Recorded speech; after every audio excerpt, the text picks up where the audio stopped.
Hi, my name is Omar. Welcome to my channel. Today we'll be reviewing the BMW i3 120. This is in the Adventurian red with the black contrasting top paint, tinted glass and the 20-inch wheels. Okay, this is what it looks like from the back. I think it's probably the best angle. Personally, I think it's one of the best looking small hatchbacks at the moment. The boot is actually glass. Let's take a look at the inside. Once you open it, nothing very impressive. Now, something controversial about the i3s is the way the doors open. To get into the back, you have to open the front door first, and then you can get into the rear. These doors are not, they don't have controls for electric windows, so they don't wind down, so you might have angry passengers. I think there's two ways of looking at this. One is it's good if you have children, safe in that you would be the only one who could let them out. Mostly conversely, if you're an adult, then you'd have to wait for either the driver or the passenger to let you out. But okay, I'm 6 foot tall. Seat is in my usual driving position. Let's see what it's like inside. To go into the back, you've got the chair that folds down.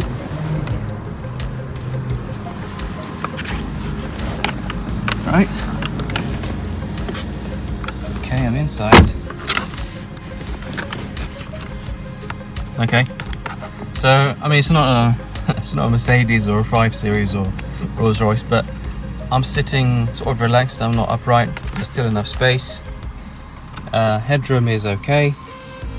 Visibility, I think, very good. You sit a bit higher up, so I can actually see over the front seat. Windows are really good. You can rest your arm. It's really comfortable. Aside from the wind-down windows, I think it's worth mentioning you don't get any vents for the air conditioning. So you could have arguments with the driver, particularly if it's the summer. But yeah, there's no charging sockets that I can see. In terms of comfort luxuries, there's not much. There's a couple of cup holders there. I've got a child seat for my son. Fits in perfectly, no problems. Incidentally, I think it's one of the easiest cars to fit a child seat because you've got both doors opening up very wide. Okay, we'll just pop into the front. Okay, just get into the front. We'll close that window. So to start the vehicle, once you're in, it's got this sort of toggle wheel arrangement here. Just press the start button, get a sound. So as the car outside, I can't hear it reversing or anything like that. It's very silent in here. In fact, the only noise I can hear is the air conditioning, which I'll turn that down for a second. Quality wise, yeah, it's BMW. That's really good quality. Soft and squidgy. Steering wheel is nice and soft. You got the driver display there and the i-Drive, which we'll get to in a moment. Amenities, got a cup holder here, another cup holder just under there. If you get the wireless charging for £300, charge your phone there. These are the leather seats. They're not standard, so if you get the base i3, it comes with the cloth interior, but then again, if you're trying to be eco-friendly, that's probably not a bad thing. The leather seats do cost £2,000, so not exactly cheap. They're not electrically adjustable, so you have to use the old-fashioned hand controls. In terms of the steering controls, cruise control is not adaptive, so if you wanted to get adaptive cruise control, you'd have to pay an extra £790. So on the right hand side, you've got the volume controls and the modes, and change it from navigation to, I don't know, a radio station you want to change, for example. You can use that as a toggle wheel. On the left, you've got the phone connection, so if you know answer and decline phones, we'll go through it in a moment with Apple CarPlay. And lastly, you've got the voice commands, so we'll go through that in a minute as well. If we just move on to the controls at the bottom for the i-Drive, so you got the parking handbrake just there, and you got the standard toggle wheel for the BMW i-Drive. I think it's really good. So, you know, you got a lot of shortcut buttons there. That is the parking assistance package, which, yes, you probably guessed it right, you have to pay extra. It's about £790 or something. What that does is you get front and rear parking sensors and rear view camera, and you also get automated parking. So what that does is it scans for a parking space. Once it finds it, it does the acceleration, braking and steering all for you.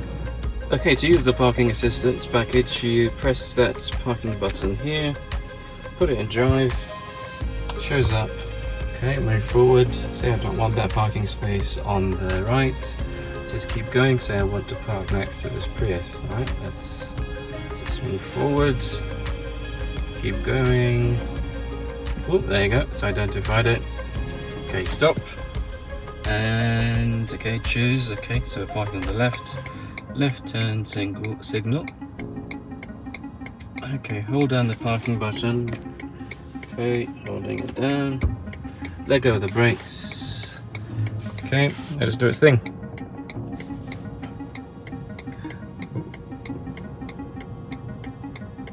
Okay, seems to be doing a good job. Oh, it's going to do in one go.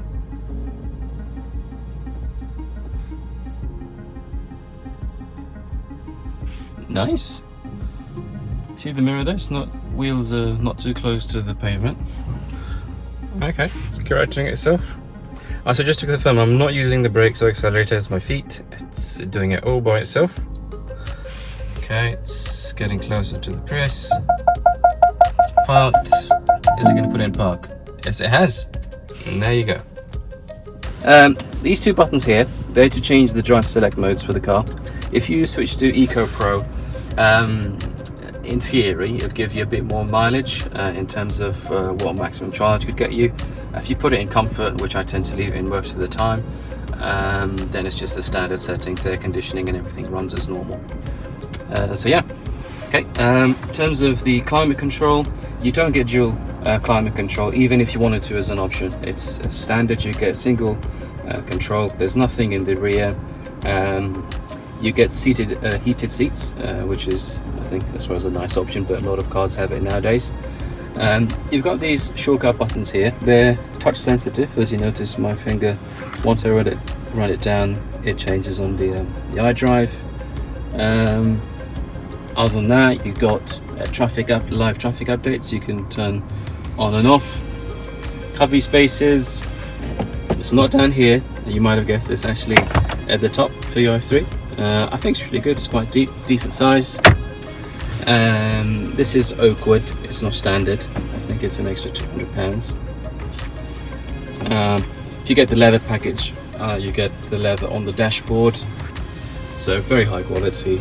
You got leather all over there and all over the side of the steering wheel. Overall visibility, I think, is very good. You sit quite high. That's one of the first things you notice. Blind spots, I think maybe the pillars from the driver's side. This might tend to block you a bit, particularly at junctions, but other than that, no real complaints. Looking at the top here, you've got your SOS button and the sunroof, airbag controls and the lights. Okay, I think that carries on nicely to the I-Drive. It's not touchscreen, but it's clear and crisp, very easy to use.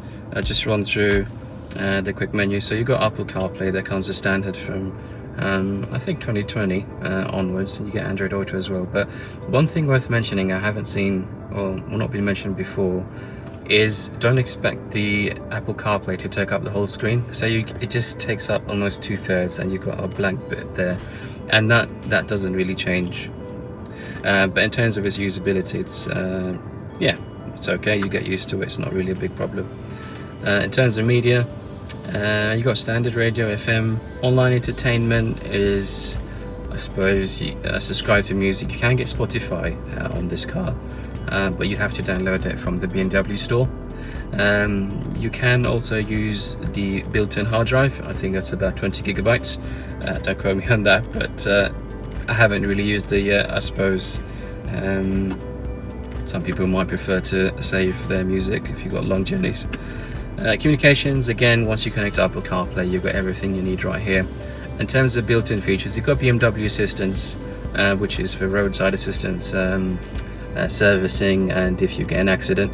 If the car detects that you've been into an accident, it will automatically record the location GPS wise and send that to BMW, and they will call you back. And of course, if you don't get a response, they'll call an ambulance. I think it's quite useful. In addition, you can get a concierge service, and what that does is actually a bit like a butler. So if you tap the button, it calls you speak to someone on the other line, on the other end, and you can ask them for things like, can you find me the nearest chemist that's open at this time, and give me the directions. So it's really useful. I've used it a couple of times. Saves you a lot of faff of having a look through Google. It's £200 if you want to subscribe to it. I'd really recommend that. Incidentally, if you want to see the concierge service in the menu, just click on the link in the description below. That takes you to a review I did of a 5 Series, and that had the concierge service built in. Moving on, navigation. So I would tend to use Apple CarPlay, and you've got the options to do that here. Navigation itself, I think it's really good. The only time that I suppose I would want to use it is for fuel stations, or charging stations rather. The good thing about this map is it actually shows you, you can see those animations there, if you like, so the closest petrol stations or charging stations. Also, if you are going to get an electric vehicle, then there's an app that I'd recommend getting. Is Shell have their own version, BP Connect have their own version as well. Zap Map is another one. I think that just gives you a list of all the charging stations, and even gives you details such as, you know, if it's in use, if it's available, charging speed, things like that. So yeah, useful to have. Moving on, Connect Drive. This is where you can download any apps that you want to add to the vehicle. So you got Amazon Alexa. I guess that's really useful if you want to, I don't know, turn on the heating or the lights at home, or play some jokes with someone.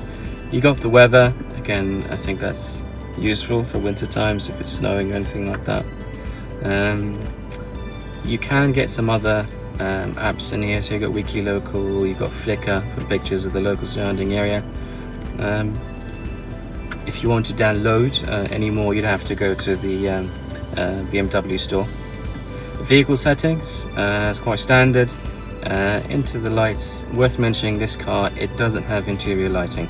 So it says interior lighting here, but the ambient lighting is literally just the normal white lights on the side, nothing fancy like you get in other cars nowadays, you know, like the blue, purple lights and stuff like that.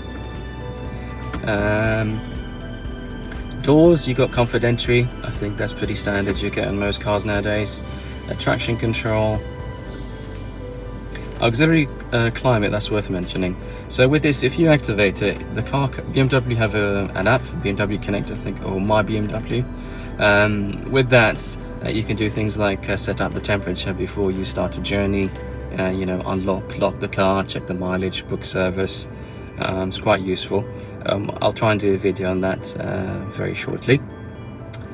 Vehicle tracking, again, it's very useful. If you activate that, it automatically shows you the location of your car within the app on your phone. So useful if the car gets stolen, or you just might be lost in a massive shopping center trying to find your car. Notifications, that's just if you get messages from the local dealer, like services due, or maintenance messages, for example. Also, if you were to send navigation coordinates, for example, from your phone to the car, then they would appear here. Yeah, I think that about covers everything. Right, so moving on to the driver display. You've got the range at the moment. It's just saying 142 miles. You've got your consumption, which is 4.8 miles per kilowatt. I'll explain that in a second. You got your speed in big writing, outside temperature, time, and it should give you the charging status, 84% at the moment. So might as well discuss the charging for this car. So the i3 120AH comes with a 42 kilowatt hour battery, of which 38 kilowatt hours of that is actually usable. The reason they do that is obviously to conserve the battery life and also for safety, just in case any emergency features are required if the charge is flat. Consumption is saying 4.8 miles per kilowatt. So if we were to estimate the range we get out of this car, so it's 4.8 times 38, which is the kilowatt hour battery capacity. That gives us 186 miles, which is smack in the middle of what BMW quote, which is between 180 miles and 190 miles. Mind you, it's worth bearing in mind that if you were to drive this car on a long motorway trip, then you certainly won't be getting that. It might be 172 miles. Driving in the city though, you tend to get the maximum because it uses a regenerative braking and one pedal driving. So what that means is, rather than using the brakes, each time you let go of the accelerator, it recoups the energy by slowing down the vehicle using the motor, and that acts as a generator to put the energy back into the battery. It's quite clever, and once you get used to it, I think it's very useful. Okay, what we've got here is a comparison between the BMW i3 and a 5 Series 520D. This is just to give you an idea what the actual difference is in terms of running costs, particularly in consumption. This is actually from a website that I mentioned earlier, ZapMap. I think they're really good. So this is based on the assumption that you do 900 miles a month, and as you can see, I think the annual savings you would have on using an i3 based on the 900 miles a month is about £330. It's worth mentioning other savings as well, so you don't have to pay road tax in the UK if you have an electric vehicle. Also, there's the insurance savings. I did a quote on the i3 and that came back roughly about £80 a month. Please bear in mind, of course, the insurance has lots of parameters depending on things such as your age, address, how long you've had the license and previous claims. I've also had a 5 Series and the insurance on that worked out roughly about £130 a month on the same parameters as what I put in for the i3. So total, all in, including the annual road tax savings and the insurance savings, you're looking just shy under £1,000 a year. So not a fortune, and surprisingly not so much if you were thinking of switching from diesel or petrol to electric. You might have been expecting something more. In terms of performance, 0 to 100, these are the figures from BMW. So 0 to 100 or 62 miles an hour takes roughly 7.3 seconds.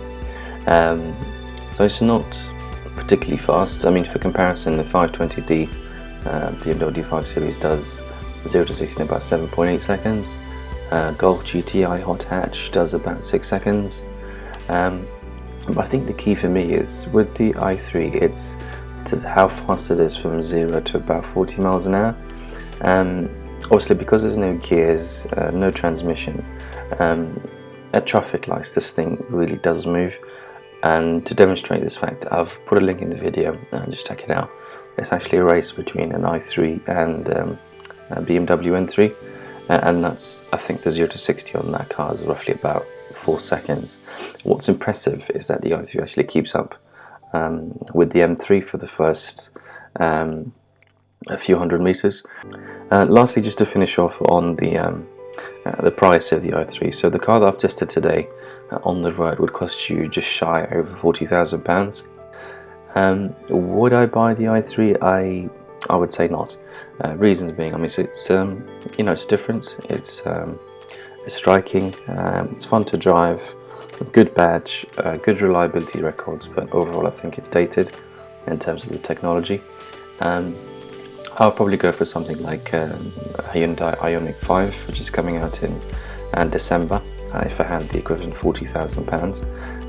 Incidentally, I'll be doing a video on that, and that is coming in early next week. So please subscribe to the channel and make sure you turn on your notifications, just to get notified when I upload that video. If you enjoyed it, please comment, leave a thumbs up, and thanks for joining.